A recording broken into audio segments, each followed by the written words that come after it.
Student class 8 chapter number 2 शब्द विचार हिंदी शब्दकोश व्याकरण वियोग का ये सेकंड चैप्टर है। इसके लेक्चर नंबर फर्स्ट में हमने स्रोत के आधार पर ये शब्दों का वर्गीकरण के बारे में पढ़ा था। फिर इसके आगे विलोम शब्द, पर्यायवाची शब्द,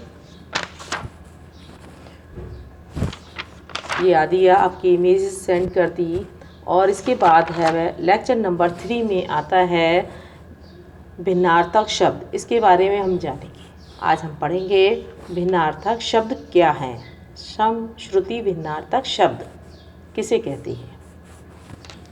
कुछ शब्द सुनने में तो एक से लगते हैं लेकिन उनके अर्थ में भिन्नता होती है। कुछ शब्द जो होते हैं बेटा वो सुनने में एक जैसे लगते हैं लेकिन उनका अर्थ जो में भिन्नता होती है। ये शब्द सम श्रुति भिन्नार्थक शब्द कहलाते हैं। इन शब्दों की वर्तनी में सूक्ष्म अंतर होता है, अतः इनके उच्चारण में भी सूक्ष्म अंतर होता है। दोनों के उच्चारण जो होते हैं, शब्द एक बोलने में सुनने में कभी कभी एक सा लगता है लेकिन उनके उच्चारण में भी सूक्ष्म अंतर होता है और अर्थ में भी होता है। यहाँ कुछ समश्रुति भिन्नार्थक शब्द और उनके अर्थ दिए गए हैं। आपको अपनी नोटबुक पे सेकंड जो आपने नोटबुक बनाई है उसमें फर्स्ट से लेकर 1 से लेकर 15 तक आपको अपनी नोटबुक में करना है। 1 से 15 तक आपको अपनी नोटबुक में नोट करना है। पहला है अंश। अंश मीन्स होता है भाग। अंश दोनों में अंतर है, इसमें शा इसमें सा है। तो अंश यानी कि भाग और अंश यानी कि कंधा। अंश किसको कहते हैं? कंधे को। ऐसे ही अदृश्य, जो दिखाई न दे उसे हम कहते हैं अदृश्य। अदृष्ट, दृष्ट यानी कि भाग। अदृष्ट मीन्स भाग। दोनों सुनने में थोड़ा बोलने में भी है ना, सूक्ष्म थोड़ा सा अंतर है। अदृश्य और अदृष्ट दोनों के अर्थ यहाँ बदल गए हैं। इसे समश्रुति भिन्नार्थक शब्द कहते हैं।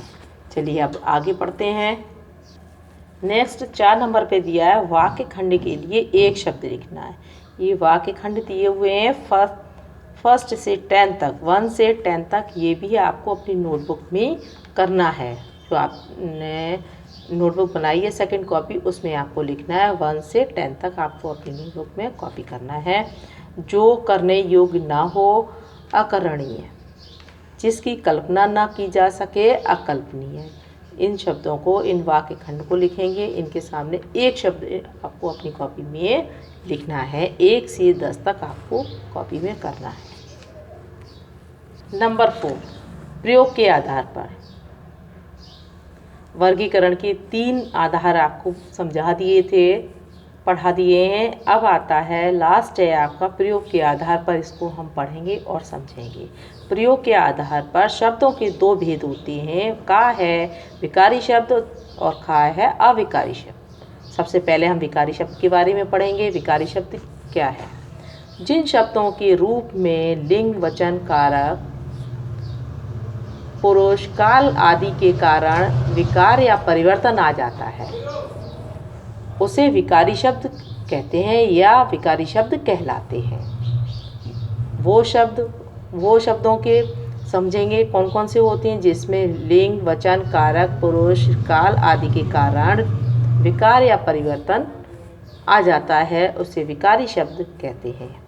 विकारी शब्दों के 4 भेद होते हैं। संज्ञा, सर्वनाम, विशेषण, क्रिया। इस बात का हमेशा ध्यान रखिएगा।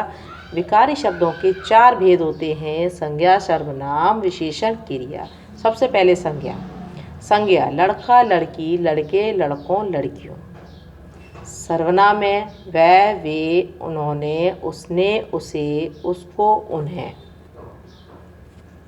विशेषण है बुरा, बुरी, बुरे।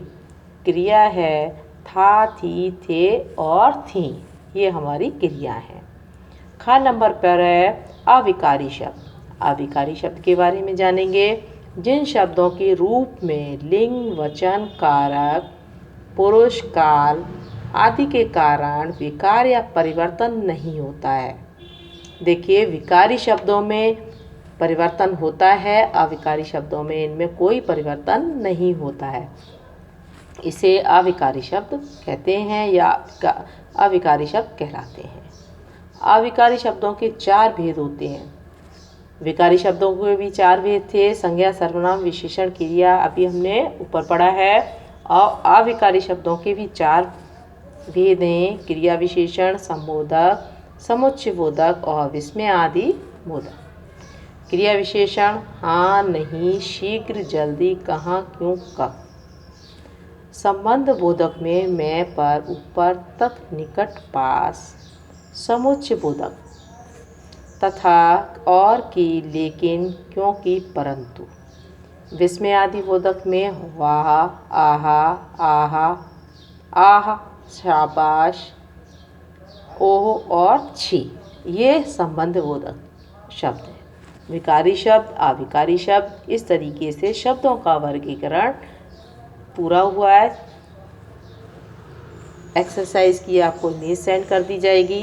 एक्सरसाइज कॉपी पे करिएगा, वो बुक में करिएगा, प्रश्नोत्तर आप कॉपी में करिए।